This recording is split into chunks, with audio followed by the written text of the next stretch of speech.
ಮುಂಬೈನಲ್ಲಿ ರಣರಕ್ಕಸ ಮಳೆ ಅವಾಂತರಗಳ ಸರಣಿಯನ್ನೇ ಸೃಷ್ಟಿಸಿದೆ. ವರುಣ ಅಬ್ಬರಿಸಿ ಬೊಬ್ಬರಿದು ಹೋದ್ರೂ ಜನಜೀವನ ಅಯೋಮಯಗೊಳಿಸಿದೆ.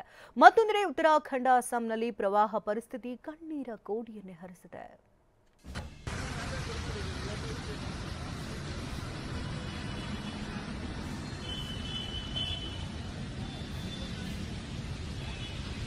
ವಾಹನಗಳೇ ತರಗಲೆಯಂತೆ ಕೊಚ್ಚಿ ಹೋಗ್ತಿವೆ. ರೈಲುಗಳೇ ನೀರಿನಲ್ಲಿ ತೇಲಿದಂತೆ ಭಾಸವಾಗ್ತಿದೆ. ಕೆರೆಯಂತಾಗಿರೋ ರೈಲ್ವೆ ಟ್ರ್ಯಾಕ್ ನಲ್ಲಿ ಮೀನುಗಳು ಓಡಾಡ್ತಿವೆ. ಇದೆಲ್ಲ ಮುಂಬೈನಲ್ಲಿ ರಣರಕ್ಕಸ ಮಳೆ ಸೃಷ್ಟಿಸಿರೋ ಅವಾಂತರಗಳು. ಭಾನುವಾರ ರಾತ್ರಿ ಮತ್ತು ಸೋಮವಾರ ರಾತ್ರಿ ಸುರಿದ ರಣಮಳೆ ಮುಂಬೈಯನ್ನ ಅಕ್ಷರಶಃ ಮುಳುಗುವಂತೆ ಮಾಡಿದೆ. ಸದ್ಯಕ್ಕೆ ವರುಣಾರ್ಭಟ ತಗ್ಗಿದ್ರೂ ಅದು ಸೃಷ್ಟಿಸಿರೋ ಅವಾಂತರ ಒಂದೆರಡಲ್ಲ.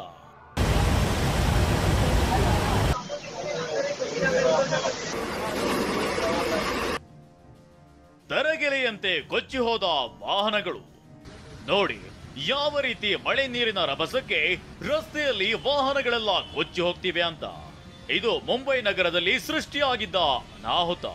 ಈ ವಿಡಿಯೋ ವೈರಲ್ ಆಗಿದ್ದು ಮುಂಬೈ ಮಹಾನಗರ ಪಾಲಿಕೆ ವಿರುದ್ಧ ಆಕ್ರೋಶ ವ್ಯಕ್ತವಾಗಿದೆ. ಅವೈಜ್ಞಾನಿಕ ಡ್ರೈನೇಜ್ ವ್ಯವಸ್ಥೆ ಇದಕ್ಕೆಲ್ಲ ಕಾರಣ ಅಂತ ಟೀಕೆ ವ್ಯಕ್ತವಾಗಿದೆ. ಮುಳುಗಿದ ರೈಲ್ವೆ ಟ್ರ್ಯಾಕ್ ನಲ್ಲಿ ಚಲಿಸಿದ ರೈಲುಗಳು. ನೀರಿನಿಂದ ಸಂಪೂರ್ಣ ಮುಳುಗಿರೋ ಟ್ರ್ಯಾಕ್ ನಲ್ಲಿ ರೈಲುಗಳು ಸಂಚರಿಸಿವೆ. ಇದು ಮುಂಬೈನ ಆಧುನಿಕ ರೈಲು ಬೋಟು ಅಂತ ಕೆಲವರು ವ್ಯಂಗ್ಯವಾಡಿದ್ದಾರೆ. ಇನ್ನು ಜಲಚರಗಳು ನೀರಿನಲ್ಲಿ ತೇಲಿ ಬಂದಿದ್ದು ರೈಲ್ವೆ ಟ್ರ್ಯಾಕ್ ನಿಂತಿರುವ ನೀರಿನಲ್ಲಿ ಮೀನುಗಳು ಈಜಾಡುತ್ತಿರುವ ದೃಶ್ಯ ವೈರಲ್ ಆಗಿದೆ.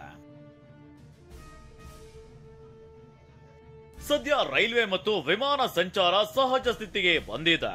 ಮುಂಬೈನಲ್ಲಿ ರೆಡ್ ಅಲರ್ಟ್ ಘೋಷಿಸಲಾಗಿದ್ದು ಮುಂದಿನ 24 ಗಂಟೆಗಳಲ್ಲಿ ಭಾರೀ ಮಳೆಯ ಎಚ್ಚರಿಕೆ ನೀಡಲಾಗಿದೆ. ಥಾಣೆ, ನವಿ ಮುಂಬೈ, ಪಾಲ್ಘರ್, ಪನ್ವೇಲ್, ಪುಣೆಯಲ್ಲೂ ಮಳೆ ಎಚ್ಚರಿಕೆ ನೀಡಲಾಗಿದೆ. ಮಳೆ ಎಫೆಕ್ಟ್ ಕೆಜಿ ಟೊಮ್ಯಾಟೊ 95 ಏರಿಕೆ. ಮಳೆ ಪರಿಣಾಮ ಮುಂಬೈಗೆ ಟೊಮ್ಯಾಟೊ ಪೂರೈಕೆಗೆ ಅಡಚಣೆ ಆಗಿದ್ದು ಪ್ರತಿ ಕೆಜಿ ಟೊಮ್ಯಾಟೊ ದಿಢೀರ್ 95 ರೂಪಾಯಿಗೆ ಏರಿಕೆಯಾಗಿದೆ. ವೈಮಾನಿಕ ಸಮೀಕ್ಷೆ ನಡೆಸಿದ ಉತ್ತರಾಖಂಡ್ ಸಿಎಂ.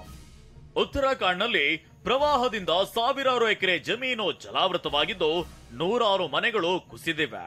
ಉತ್ತರಾಖಂಡ್ ಸಿಎಂ ಪುಷ್ಕರ್ ಸಿಂಗ್ ಧಾಮಿ ನಿನ್ನೆ ವೈಮಾನಿಕ ಸಮೀಕ್ಷೆ ನಡೆಸಿ ತ್ವರಿತಗತಿಯಲ್ಲಿ ಪ್ರವಾಹ ಪರಿಹಾರಕ್ಕೆ ಸೂಚಿಸಿದ್ದಾರೆ. ಹಿಮಾಚಲ ಪ್ರದೇಶ, ರಾಜಸ್ಥಾನ, ರಾಷ್ಟ್ರ ರಾಜಧಾನಿ ದೆಹಲಿಯಲ್ಲಿ ಮುಂಗಾರು ಮಳೆ ಅಬ್ಬರ ಜೋರಾಗಿದ್ದು ಜನಜೀವನ ಅಸ್ತವ್ಯಸ್ತವಾಗಿದೆ. Bureau report ಟಿವಿ9.